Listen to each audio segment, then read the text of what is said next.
நேர்காணல்களில் கூறப்படும் அனைத்து கருத்துக்களுமே ஜோதிடர்களின் கருத்துக்களே.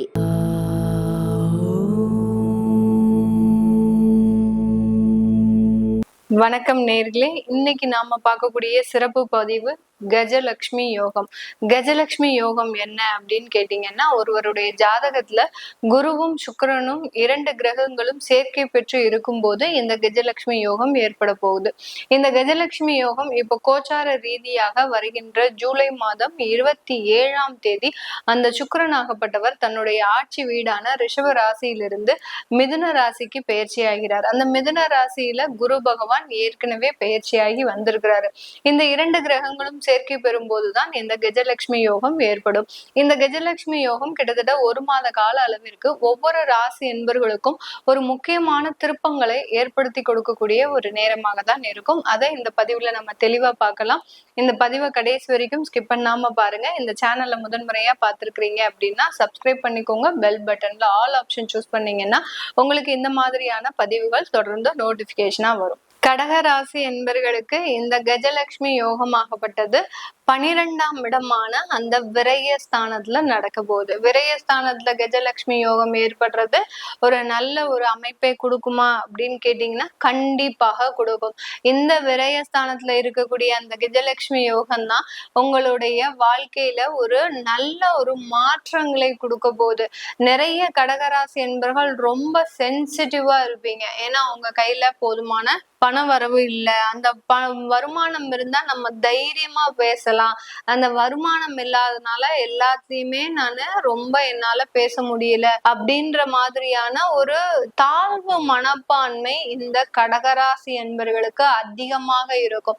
இந்த மாதிரியான தாழ்வு மனப்பான்மையிலிருந்து வெளிவரக்கூடிய ஒரு நேரம் தான் இந்த கடகராசி என்பவர்களுக்கு. ஏன்னா உங்களுடைய வருமான வளர்ச்சின்றது பல மடங்காக பெருகக்கூடிய ஒரு தருணம். உங்களுடைய தொழில்ல இருந்து லாபங்கள் அதிகரிக்கக்கூடிய ஒரு தருணம். உங்களுடைய சுக்கிரனாகப்பட்டவர் லாபாதிபதி இந்த கடகராசி என்பவர்களுக்கு. அவர் விரயஸ்தானத்திற்கு வந்திருக்கிறதுனால இந்த லாபாதிபதி விரயஸ்தானத்திற்கு வரும்போது அந்த தொழில்ல வெளியூர் வெளிநாடு திருப்பங்கள் அப்படின்றது கண்டிப்பா வரும். வெளிநாட்டுல இருந்து ஆர்டர்ஸ் வரப்போகுது. தொழில் சம்பந்தமாக நிறைய பேர் பாத்தீங்கன்னா மீடியா துறையில இருப்பாங்க இந்த கடகராசி என்பர்கள்.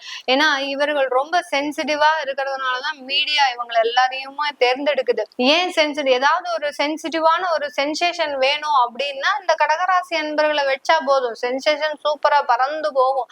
அந்த அளவுக்கு இந்த கடகராசி என்பர்கள் அதிகப்படியாக ஒரு ரொம்ப சென்சிட்டிவா இருக்கக்கூடியவர்கள். அதே சமயத்துல பேச்சுன்றது அதிகப்படியாக இருக்கும். ஒரு மார்க்கெட்டிங் தொழில் எக்ஸ்பர்ட் அப்படின்னா நம்ம கடகராசி என்பர்கள் தான். மார்க்கெட்டிங் தொழில இந்த கடகராசி என்பர்கள் இல்லாத நபர்களே கிடையாது.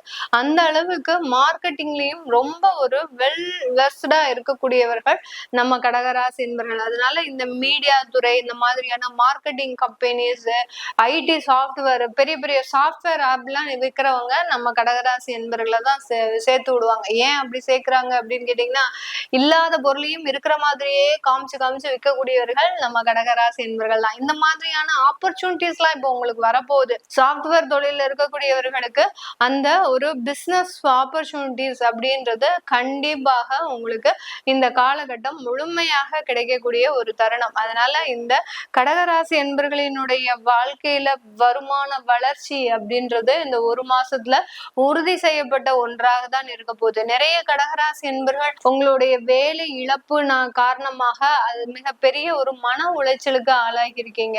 மிகப்பெரிய அளவுக்கு வேலையும் தேட முடியல. இருக்கிற வேலையில கண்டினியூ பண்றதுக்கும் பயமா இருக்கு. அவங்க எந்த நேரத்துல எங்களை எடுப்பாங்கன்னு தெரியல. அந்த அளவுக்கு இந்த கடகராசி என்பர்கள் தன்னுடைய வேலையில மிகப்பெரிய அளவுக்கு நிரந்தர தன்மையை பெறாதவர்களாக இருக்கிறாங்க. இப்போ இந்த 12ஆம் இடத்துல ஏற்படக்கூடிய அந்த விரயஸ்தானத்துல ஏற்படக்கூடிய அந்த கஜலட்சுமி யோகமாகப்பட்டது உங்களுக்கு ஒரு நிரந்தர வேலையை வெளியூர்ல கொடுக்கறதுக்கு உண்டான ஒரு அமைப்பு. வெளிநாட்டுக்கு எல்லாம் போனீங்கன்னா உங்களுக்கு தான் ஒரு ரெட் கம்பளம் விரிச்சு உங்களை வரவேற்க போறாங்க. அந்த அளவுக்கு உங்களுடைய திறமை அங்க அங்கீகரிக்கப்பட போகுது.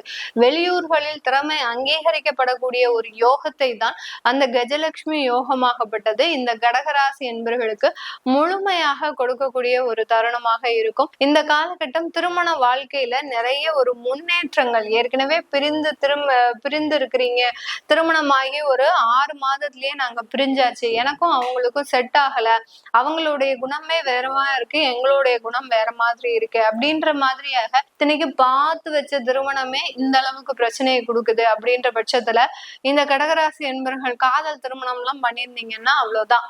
உங்களால ஒரு நாள் கூட அந்த இடத்துல உங்களுக்கு அந்த குடும்ப வாழ்க்கை நிம்மதி அப்படின்றது இருக்காது. காதல் பண்ற வரைக்கும் கிரகங்கள் வேற மாதிரி செயல்பட்டாலும் திருமணம் வரும்போது அந்த கிரகங்கள் வேறு விதமாக செயல்பட வாயிடும். அதனாலதான் எப்போதுமே காதலுக்கு அப்புறம் திருமண வாழ்க்கை கசப்பாக இருக்கக்கூடிய ஒரு நேரமாக தான் இருக்கு. அந்த அளவுக்கு இந்த கடகராசி என்பவர்கள் திருமண வாழ்க்கையில மிகப்பெரிய தோல்வியை சந்திச்சுக்கிட்டே இருக்கிறாங்க. அடுத்தாவது நம்ம கல்யாணம் பண்ணா நல்லா இருப்போமா அப்படின்ற ஒரு ஏக்கமும் இந்த கடகராசி என்பவர்களுக்கு அதிகப்படியாக இருக்கின்ற ஒரு தருணமாக தான் இருக்கு. அதனால திருமண வாழ்க்கையில ஏற்பட்ட தோல்விகள் எல்லாமே மறையக்கூடிய ஒரு தருணம். உங்களுக்குன்னு ஒரு அந்த குடும்ப உறவுல ஒரு நல்ல அந்தஸ்து, உங்களுக்குன்னு ஒரு சிறப்பான ஒரு நல்ல ஒரு இடம், அதாவது கணவனுடைய மனதுல மனைவி இடம் பிடிக்கிறதோ, மனைவியினுடைய மனதுல ஒரு கணவன் இடம் பிடிக்கிறதோ, இவங்க 2 பேருமா சேர்ந்து அந்த குடும்பத்தை நல்லா அனுசரிச்சு எடுத்துட்டு போறதோ எல்லாமே பாத்தீங்கன்னா இந்த கடகராசி என்பர்களுக்கு ஒரு சாதகமாக நடக்கக்கூடிய ஒரு நேரமாக இருக்கும். இந்த காலகட்டம் சுப விரயங்கள், வீடு கட்டுறதுக்கு உண்டான எத்தனங்கள், வீடு கட்டி பால் காய்ச்சக்கூடிய ஒரு நேரம், கிரக பிரவேசம் பண்ணக்கூடியது, அடுத்து பாத்தீங்கன்னா வண்டி வாகனம் இதெல்லாம் வாங்கக்கூடிய ஒரு நேரம், அடுத்து குழந்தைகளுடைய படிப்பு வளர்ச்சிக்கு ஒரு இன்வெஸ்ட்மெண்டா போகக்கூடிய ஒரு நேரமாக, இந்த மாதிரி எல்லாம் அந்த சுப விரயம்ன்றது இந்த கடகராசி என்பவர்களுக்கு அதிகமாக இருக்கக்கூடிய ஒரு தருணமாக தான் இருக்க போகுது. அடுத்து அப்பா வழியில ஏதாவது ஒரு மருத்துவ செலவுகள் ஏற்படும். இந்த காலகட்டத்துல பாத்தீங்கன்னா அப்பாவினால ஏதோ ஒரு மருத்துவ செலவுகள், அடுத்துக்கு ஒரு நிவர்த்தி, இது எல்லாமே இந்த கடகராசி என்பவர்களுக்கு அதிகப்படியாக நடக்கும். கடன் வாங்குவீங்களா, இந்த மாசம் கடன் வாங்குவீங்களா அப்படின்னு கேட்டீங்கன்னா கடன்லாம் வாங்க மாட்டீங்க கடகராசி என்பவர்கள். வாங்கக்கூடிய ஒரு சுச்சுவேஷன் வந்தாலும் அதை வாங்கவே மாட்டேன் அப்படின்னு ஒரு தலைகீழா நிக்கக்கூடிய ஒரு நேரம். உங்க வீடு தேடி வந்து உங்களுக்கு அக்கௌண்ட்ல கிரெடிட் பண்றேன் அப்படின்னு சொன்னா கூட அதை ரிஜெக்ட் பண்ணக்கூடிய ஒரு டைம் தான் இந்த கடகராசி என்பவர்களுக்கு. இதெல்லாமே நம்ம கோச்சார நிலவரப்படி பலன்களை கணிச்சு சொல்லியிருக்கிறோம். உங்களுடைய சுய ஜாதகத்துல திசாபுத்தி படி என்னுடைய வேலையில மாற்றம் இருக்கா, அடுத்து பாத்தீங்கன்னா தொழில் ஏதாவது அமைக்கிறதுக்கு வாய்ப்புகள் இருக்கா, இல்ல திருமண தடைகள் ஏதாவது இருக்கா இப்படின்னு கேட்க விருப்பப்படுறவங்க கீழே இருக்கிற நம்பருக்கு வாட்ஸ்அப்ல அப்பாயின்மெண்ட் வாங்கிக்கிட்டு என்கிட்ட கன்சல்ட் பண்ணிக்கலாம். உங்களிடமிருந்து விடைபெறுவது உங்கள் ஆஸ்ட்ரோ பூர்ணா. நன்றி, வணக்கம்.